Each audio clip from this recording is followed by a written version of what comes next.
We are closer than ever to Poppy Playtime Chapter 3. It really is, hopefully, right around the corner. Everyone right now is talking about who the next chapter antagonist or antagonists are going to be, which is totally fine, but it does seem like we are all forgetting something. While we're all scrambling over and analysing the small clues that Mob have given us about the next installment, no one has really been talking about Poppy. In fact, since her twist reveal at the end of Chapter 2, we haven't really seen anything from her. The devs are keeping her fate from the train crash a secret for now, and I think this is for a very specific reason. So since today is Halloween, I think this is a perfect time to bring you a theory I've been sitting on for quite some time now. A theory that goes beyond just the games. A theory that ties Poppy Playtime to one of, if not my favourite horror series of all time. So why am I talking about Poppy when everyone is so excited for new characters? Well, Chapter 2 left us on sort of a cliffhanger. One of my favourite theories was all but confirmed when the train crashed at the end of the second installment of the game. Poppy, who had been helping us up until this point, betrayed us at the last moment, switching the train tracks to keep us in the factory. We were so close to escaping as well. This betrayal was accompanied by her little monologue. She talked about terrible things happening in the factory, but she was going to set things right, with our help of course. After all, we are, according to her, perfect. This all happened just moments before Poppy seemed alarmed by something and then went silent. The train then sped out of control and crashed. So it seems odd to me that after this huge moment in the story, we haven't heard nor seen anything of Poppy in the build-up for Chapter 3. It's almost like this is all being kept a secret from us. Almost like Mob are trying to keep Poppy's fate a mystery for now. This could actually make a lot of sense. In my previous theories, I've talked about just how important Poppy is to this game. Huggy Wuggy might be the most recognizable face of the games, but the series is named Poppy Playtime. She was featured heavily in the marketing for the first chapter. Not only did we see what looked like either her creation or some other experiments involving her, but she was the primary objective of the first entry in the series. Chapter 1 almost seemed like a rescue mission. The protagonist was given a VHS tape with a note that told them to find the flower.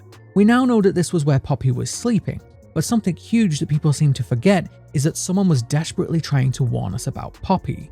These scribbles outside her room seem to imply that there is something dangerous about her, something sinister, something so evil that someone risked their life in this factory full of killer toys to write these messages. We got a small glimpse of this at the end of Chapter 2, but I think it goes way further than that. I think Poppy is way worse than we think. So to really figure out what is going on with Poppy, we need to look at the potential inspirations for her character. If you start to look into it, you can find plenty of things that the developers might have taken inspiration from to create characters in Poppy Playtime. Huggy Wuggy might be iconic at this point, but you could argue that he was inspired at least in part by the Muppet Grover. Mommy Longlegs also shares a lot of design similarities to Betty Spaghetti, and I'm sure you can find more real-life toys or characters that could have been inspirational to Poppy Playtime. But I don't think I've seen anyone talk about Poppy's inspiration. Poppy might seem like a generic doll, but there are actually some pretty big hints that she's based on one of my favourite horror series. That's right, Poppy might just be based on Chucky. Alright, just hear me out. By now we've had pretty much confirmation that people, or their souls, are being transferred into toy bodies. This has been great for theories. Speculating who was put into what toy has been something we've all been theorizing over for ages now. But this idea is extremely similar to what happens in the Child's Play series. If you've never seen the movies, you might know Chucky as an insane murderous doll, which he is, but just like Poppy, he originally began as a human. You see, Chucky began his serial killing way before his soul was trapped in a toy. Chucky's real name is Charles Lee Ray, and he was known as the Lakeshore Strangler way before he was known as Chucky. In fact, the whole reason why Chucky ends up trapped in a doll in the first place is because he was on the run from the police. Charles ends up getting cornered in a toy store. After getting shot by the detective who was chasing him, he realizes he has one final chance. Charles was actually a follower of Damballa, one of the most important spirits in voodoo. He calls upon him to transfer his soul into one of the nearby good guy dolls, which actually works. This is the first major connection to Poppy Playtime. While Playtime Co. may use a scientific process rather than voodoo, although we still don't know what this process is by the way. For all we know, it could also be magic and the science could just be a lie. But either way, the idea that human souls or consciousness can be transferred into dolls is something shared by both universes. But if you think that this is just a pure coincidence, I have more evidence. I think the developers actually gave us more hints that this was at least some inspiration for the series. First of all, the company in Child's Play, I'm just going to call it Chucky from now on, is very similar to Playtime Co. The company in Chucky is called PlayPals, with a very similar yellow, red and blue logo to the one we know from Playtime Co. They made their mark on the toy industry with one doll, the Good Guy doll. Very similar to how Playtime Co. rose to success with the Poppy doll. Both dolls are of a similar size with red hair and freckles, and even the name Poppy and Chucky are similar. In fact, you can even see that Mob may have given us a very cheeky reference to this similarity. The Good Guy doll was iconic for being part of PlayPal's marketing, with the company selling accessories such as his iconic hard hat, something we see Mob reference here in Chapter 1 with Poppy. But in the later movies, we also see a very similar theme between the two companies. The higher-ups of PlayPals treat their workers like crap. They are all overly capitalistic, and they actively try to cover up the fact that one of their dolls went on a killing spree. In fact, one of the workers speaks up about bringing the Good Guy dolls back and is actively threatened by the CEO. This is eerily similar to how the higher-ups treat the staff in Playtime Co. Anyone who speaks out is threatened or worse, and they do everything in their power to cover up what is actually happening with the living dolls, even as staff are dying in accidents. Finally, we have the similarity in behavior between Poppy and Chucky. Both dolls have been brought to life, but also have the ability to appear as a doll. In fact, Chucky does this all the time in the movies and even in the newer TV series. He often plays pretend when it's advantageous to him, only revealing himself when he wants to or is forced to. We see that Poppy has this ability as well, but one thing that reveals that both dolls are alive are the eyes. Both dolls have this very similar giveaway that tells the audience that they are really alive, even though some unfortunate souls in the movies might not notice it. Then we have the fact that Chucky didn't just enjoy killing, but he actually enjoyed playing with his victims first. One of the great ironies of the Chucky movies is the fact that a children's doll, something usually played with, turns the tables and plays with its unfortunate victims, something that Poppy Playtime references heavily as well. So both dolls have very similar names, appearances, behaviors, and both companies share a similar theme too. Well, what does this mean for the future of Poppy Playtime and our theories? Well, perhaps it's just an inspiration, possibly just an idea that the devs ran with. But what if it's more than that? I've already alluded to one of my older theories today. I've been saying for a long time that I believe Poppy is the big bad of the series. I keep saying that it makes no sense for the series to be named after her if she isn't important. I also think the trailers for the first game massively hint towards Poppy having an evil side. She just looks menacing to me. Yes, we know that she has a darker side, but we haven't really seen her be evil yet. But looking at Poppy with this new perspective makes me think we're all just a little bit off with our theories about Poppy. Many people have speculated that Poppy is inhabited by the soul of the person who died in Elliot Ludwig's family. This is reinforced by the fact that Poppy is held in her own area very close to his offices, but that doesn't explain why she's locked in this case that appears to be some sort of stasis chamber. It also doesn't explain why someone is so afraid of her. If she was just an innocent person that Ludwig cherished, why the evil streak? Well, if we think about the similarity to Chucky, we could assume that whoever was put inside this doll was already evil. In fact, looking at how Chucky behaves, it's entirely possible that we were completely wrong about who was transferred into this doll's body. We assume that Poppy is one of the older experiments, perhaps even the first successful experiment before the Bigger Bodies initiative. Well, considering we know that Chucky was great at acting and hiding his identity until he wanted to reveal it, something we see hints that Poppy can do too, it's entirely possible that this Poppy is doing the same thing. The innocent Poppy at the start of Chapter 1 was all an act, we know that now. So who is to say she hasn't been doing this since the very beginning? We know that at least some of the staff volunteered to have their soul transferred, something we saw with Thomas and Bron. So who's to say that Poppy didn't volunteer for this too? Perhaps she's hiding from someone, or perhaps she's using this doll body as a temporary refuge. One of the biggest themes of the first few Chucky movies was the idea that Chucky was trying to get back into a human body. In his first movie, we find out that his doll body is slowly turning human, and if he doesn't transfer his soul into the person he revealed his identity to first, then he would be stuck in there forever. First thing we gotta do is get me out of this body once and for all. Well, this actually makes perfect sense for what Poppy's goals could be. When she tells us we are perfect, she could mean perfect as a new body for her to inhabit. After all, if it's possible to transfer the soul of a person into a doll, there is nothing to say it's not possible to reverse the process. Perhaps this is why Poppy keeps us here. She has plans for us yet. This could even be why she sent out tapes to ex-employees. She was trying to lure someone here so she could transfer herself into a new body and escape. This goes even further though. We have often talked about the downfall of the factory, the day that the factory workers all went missing, we assume killed by the toys. Well, it seemed like this was orchestrated by 1006, seemingly revenge for how the toys and orphans were treated. But what if all this was just misdirection? We already know that Playtime Co. were doing some horrific things in the secret lower levels of the factory, abducting orphans under the guise of a program to help them, experimenting on them, and using them to create the Bigger Bodies initiative. While all of this is some pretty evil stuff, we don't actually know who is the mastermind behind it all. Yes, Harley Sawyer seemed unhinged, but who was he working for? He talked about rescuing the company, and the soul transfer process was already underway before he began the Bigger Bodies initiative. Well, if we assume Poppy was evil before the transfer process, wouldn't it all start to make sense? Someone evil was drawn to the toy factory so they could have easy access to new victims. Posing as an employee, they realized that this was the perfect setup.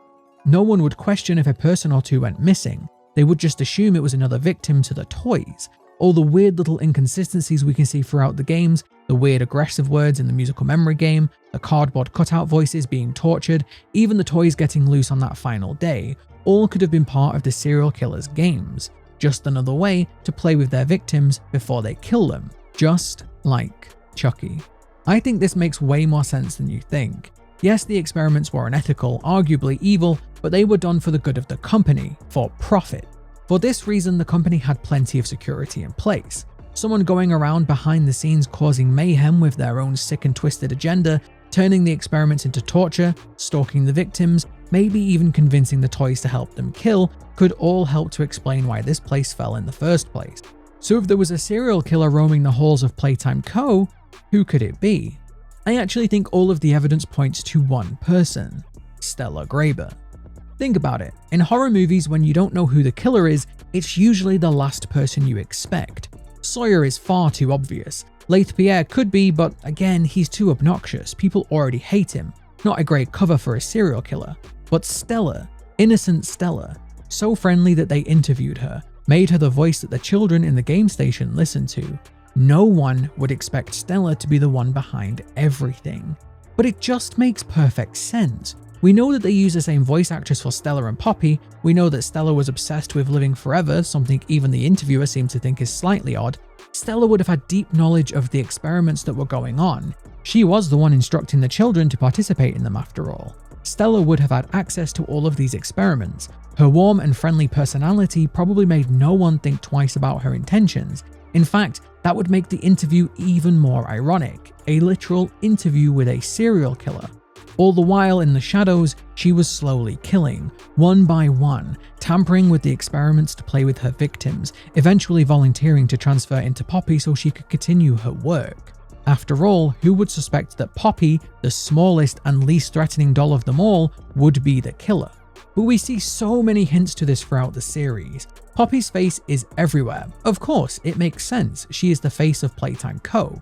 But this might have been the devs hiding clues in plain sight. Again, we are also focused on 1006, the Chapter 3 antagonists, Huggy Wuggy, and so on, that no one is watching Poppy, which is exactly what she wants. But even more than this, her name was a huge clue as well. Graber comes from a name that means gravedigger. If that's not a huge clue, I don't know what is. Poppy is so good at hiding her real identity that Mommy had no clue, but look at what happened. Mommy crossed Poppy and ended up dead. I will bet you whoever crosses her in Chapter 3 will as well. But this could also start to make complete sense if you consider where Poppy is in the factory. We've already spoken about the idea that Poppy must have been important to Elliot, considering that she is being kept right next to his offices. Well, we also know that Elliot ended up divorcing his wife because he worked too hard. He was married to the job, if you will. This would be a perfect opportunity for Stella to get close to him. Their working relationship may have even been a contributing factor to his divorce. So when Stella was transferred into Poppy, she was very close to the CEO, which would put her in a perfect position. Being so close to Elliot, she could help run the company and help oversee changes, things that would help her with her mission. How creepy would that be? Elliot was falling for Stella, but Stella was using him the entire time, using him with his access to the factory. This could even explain why the factory ends up going the way that it does. It started off being this innocent toy factory that Elliot wanted to bring joy to children. Well, if Stella was pulling his strings this entire time, that could explain why this factory ends up the way that it does. Stella had her claws in Elliot from the very beginning. Poppy is the epitome of a wolf in sheep's clothing, or in this case, a wolf in Little Bo Peep's clothing, which still kind of makes sense. In fact, I think her setting things right is just a cover for us removing her competition. She's going to use us to remove the obstacles in her way for her ultimate goal, eternal life. If you want my best guess, I think that the body that 1006 is building is all part of Poppy's plan. He was building her a new body, not him. It's a very popular theory that 1006 is Elliot, and this could explain why he's so aggressive. 1006 is following his heart. He's blinded by his love for Stella, and so everything he's doing now is for her. This would also set up 1006 and Stella as a power couple, kind of like Chucky and Tiffany from the movies. Although if we're going for that angle, we know that that couple was very toxic. Both betrayed each other at every opportunity, and this could be something that we see with these two as well. But this body that 1006 is building is even more creepy. One that is bigger and stronger and made from her latest victims. In fact, as I said earlier, I think 1006 is just misdirection. The one big mystery we're all scrambling to uncover. It's just one of Poppy's minions. After all, we know that 1006 escaped, but who let him out? Probably the same person who let Huggy out in his VHS tape. Somebody that could get around the factory unseen, being that small. I already theorized that Huggy being let out was just a distraction so somebody could do something behind the scenes. This could also explain why Kissy helped us in chapter 2. I said she must be working for someone. Well, if she's working for Poppy, that would explain why she wanted us to proceed and beat Mommy. Remember, Huggy has been theorized to have been guarding Poppy as well, and he was described as having maximum obedience. Since Kissy and Huggy were a couple, it would make sense that they would both be following the same master. Now, as I said earlier, Stella and Poppy share the same voice actress, and you might be saying, well, hang on a minute, this is actually a piece of evidence against this theory. Stella and Poppy have very different accents, except we've already seen a possible explanation for this all the way back in the chapter 1 trailer. If you watch the trailer on the Steam page, you can see that Poppy's voice box has been removed here, probably being fixed. If Poppy has a voice box, that could explain why her accent is masked. We can't hear Stella anymore because she's speaking through this voice box. Once again, hiding in plain sight. I think Poppy has orchestrated everything so far. The downfall of the factory by releasing the bigger bodies was just one way she could get rid of anybody who could stop her. Her second phase is now to remove all of the bigger bodies, leaving her the only living doll, so she can take our human body and leave, just like Chucky trying to get his body back in Child's Play. This of course is all just a theory, but if I'm onto something, then this could set up Poppy as being a great villain. Chucky was notorious for never truly being dead. As he says, you can't keep a good guy down, and I cannot wait to see if I'm right on this one.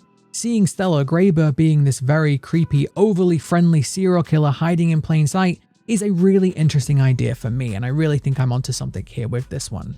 So there we go, this was kind of a fun theory, but it's also something that I think has the potential to be true, and like I say, this was the perfect time to release it. I hope you're all enjoying your Halloween. If you did enjoy this video, don't forget to leave it a like. Let me know down in the comments what you think about this theory. It's very different to every other one that I've ever done, so thank you very much for watching, and I will see you next time.